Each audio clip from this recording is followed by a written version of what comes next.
이게 블랙리스트야. 그래서 몇 명 감옥 갔어. 이게 대한민국 헌법 가치에 맞는 단체 활동을 하니까 좀 지원이 필요해라고 또 맹단 만들어서 썼어. 이게 화이트리스트라는 거예요.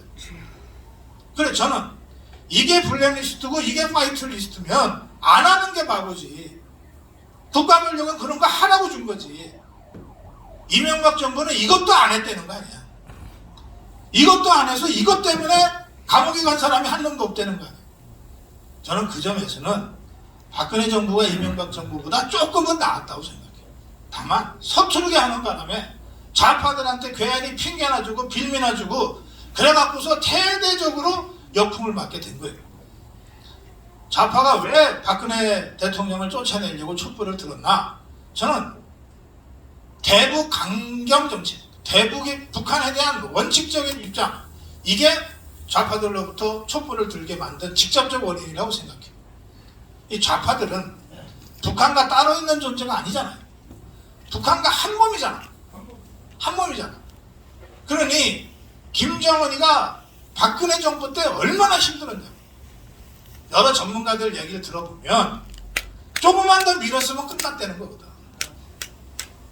유엔 제국 제재, 오이사 대북 조치, 이걸 가지고 조금만 더 밀어뜨렸으면 김정은이 그냥 벼랑에서 떨어졌다는 거거든. 거의 95%까지 북한의 멱살을 잡았다는 거거든.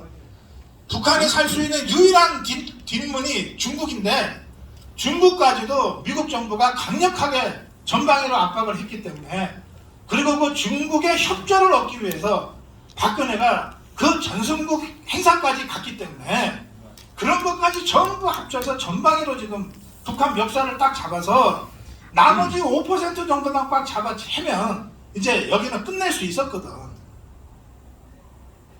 북한 입장에서는 박근혜 제거하는 거 말고는 이 위기를 탈출할 방법이 없었던 거예요.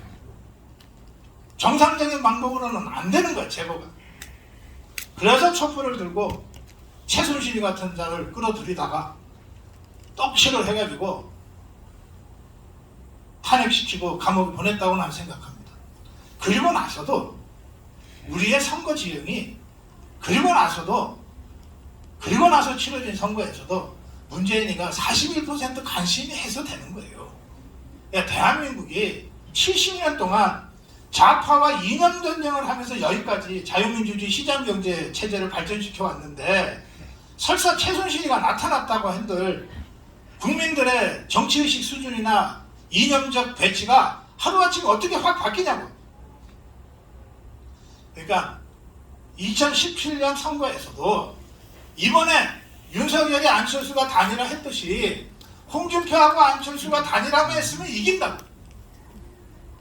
그때 그걸 못하는 바람에, 그걸 못하게 좌파들이 공작을 성공시키는 바람에 진 거예요. 그래서 저는 박근혜 탄핵 사건은 기본적으로 체제전장의 연장선에 있는 사건이고, 북한의 최대 위협 상황에서 어떻게든 박근혜를 제거하기 위한 그런 좌파 연합에 의한 체제 탄압이었다, 이렇게 생각해요. 박근혜 개인이 탄압당한 게 아니고, 박근혜 개인이 탄핵당한 게 아니고, 자유민주주의, 대한민국 자유민주주의 시장경제 체제가 탄핵당한 거예요. 그렇기 때문에 우리가 박근혜 개인이 뭐라서가 아니라 박근혜의 명예회복은 대한민국 자유민주주의 시장경제 가치의 회복인 거예요.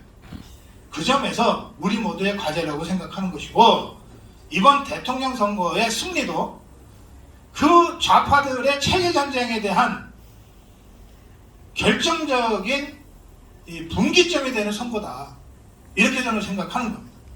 그래서 좌파들이 단일화 이후에 자기들이 졌다고들 직감하니까 최대한 다 모이는 거예요. 자기들이 이길 것 같으면 저렇게까지 안 모여. 사전투표 50%가 뭐야 도대체. 예? 정말 마지막 한 방울까지 짜내서 지금 결집하고 있어요. 체제전쟁에서 질 것 같으니까. 자, 그러면 저걸 바라보는 우리 자유파는 바보들이에요? 야, 저것들이 진짜 마른 행주에 이 물잔에 내듯이 저렇게 마지막 한 표까지 다 짜내고 있구나. 그럼 자유파는 가만히 있겠냐? 저는 자유파가 3월 9일 압도적 투표율로 80% 이상의 투표율로 10% 이상의 차이를 벌여서 압승할 것이다. 이렇게 저는 그래서 예측합니다. 그럼 이게 체제전쟁의 최종적 승리냐? 아닙니다. 우리가 한 10년간 밀렸어. 우리가 밀렸다가 이제 비로소 반격할 수 있는 계기를 우리가 잡게 되는 거예요. 3구 대선에서 이기면 그동안 수십 년 동안 좌파들이 각계각층에 부식해놓은, 구축해놓은 이 좌파 진지들을 하나하나 파괴하고 폭파하고 해체하고, 그리고 다시 이승만 박정희 대통령이 만들어 놓은 자유민주주의 이 기지들로, 자유민주주의 이 캠프들로, 진지들로 재구축을 해야 되는 그 일의 출발점에 서 있는 거예요.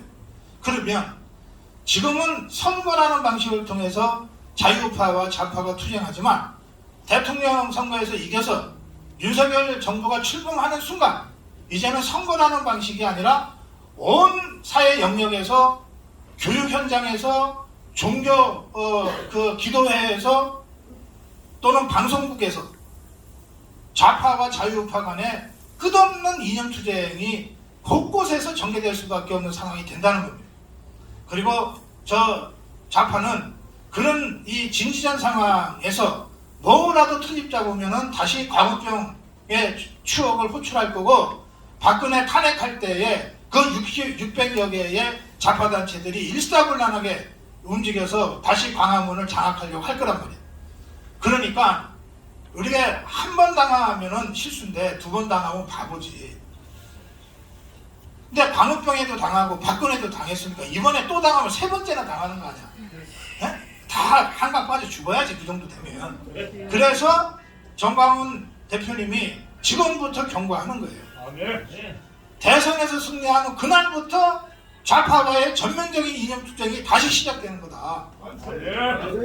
그걸 하기 위해서 좌파들이 포진하고 구축해놓은 각계각층의 진지를 하나하나 해체해 나가는 문화 헤게모니 전쟁을 우리가 수행해야 된다. 그런데 저도 이 대목에서 우리 정광훈 대표님의 의견에 전적으로 공감합니다. 뭐냐? 이 싸움을 국민의힘이 할 능력이 있냐? 없다. 국민의힘이 할 자격이 있냐? 없다. 결국은 우리 자유파 시민들이 해야 된다. 광화문 혁명을 했던 그 혁명에 국민들이 해야 된다는 거예요. 그 광화문 국민들 이끌고 좌파들과 전면적인 문화 헤게모니 투쟁을 할 최전선에서는 전사들이 누구냐? 그게 바로 여러분들 유튜브들이라는 겁니다. 네, 저도 대선 승리는 의심치 않고 대선 승리 이후에 전개될 이런 전면적인 이념 투쟁을 예감하기 때문에 그 이념 투쟁 전쟁 과정에서 필요한 어느 곳에서든 좌파들과 투쟁하기 위해서 준비를 하겠습니다.